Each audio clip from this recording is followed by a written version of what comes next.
À Saint-Vite et tout au long de cette journée, les souverains ont été très chaleureusement accueillis. Vous allez le voir, reportage Dominique Demoulin.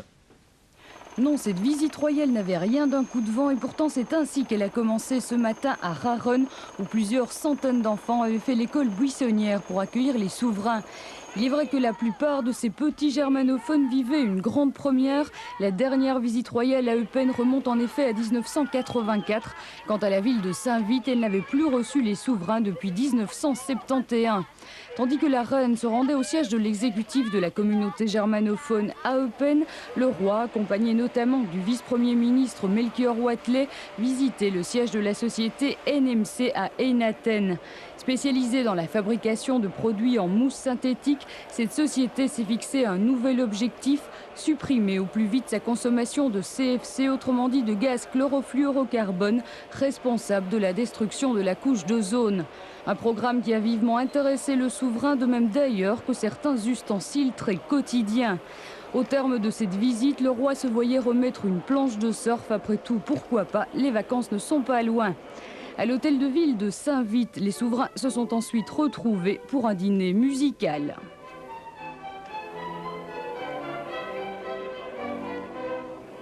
Après les ambiances feutrées, celles de la rue, en début d'après-midi, le couple royal s'offrait un long bain de foule dans les rues de Saint-Vite, noir de monde, où quelques 5000 personnes s'étaient massées.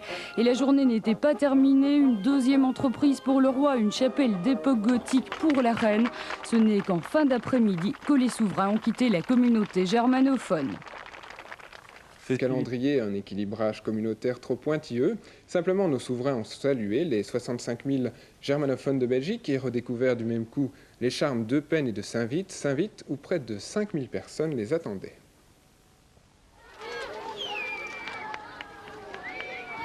Vive le roi sur fond de noir, jaune, rouge. En communauté germanophone comme partout dans le pays, Fabiola et Derkonig Baudouin forment un couple royal pour qui on se déplace. À Saint-Vite et à Eupen, l'accueil fut gai, même charmant.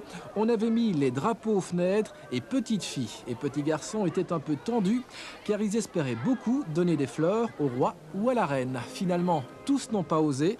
Mais quand ils pourront enfiler un costume folklorique comme papa et maman, ils auront sûrement plus de courage.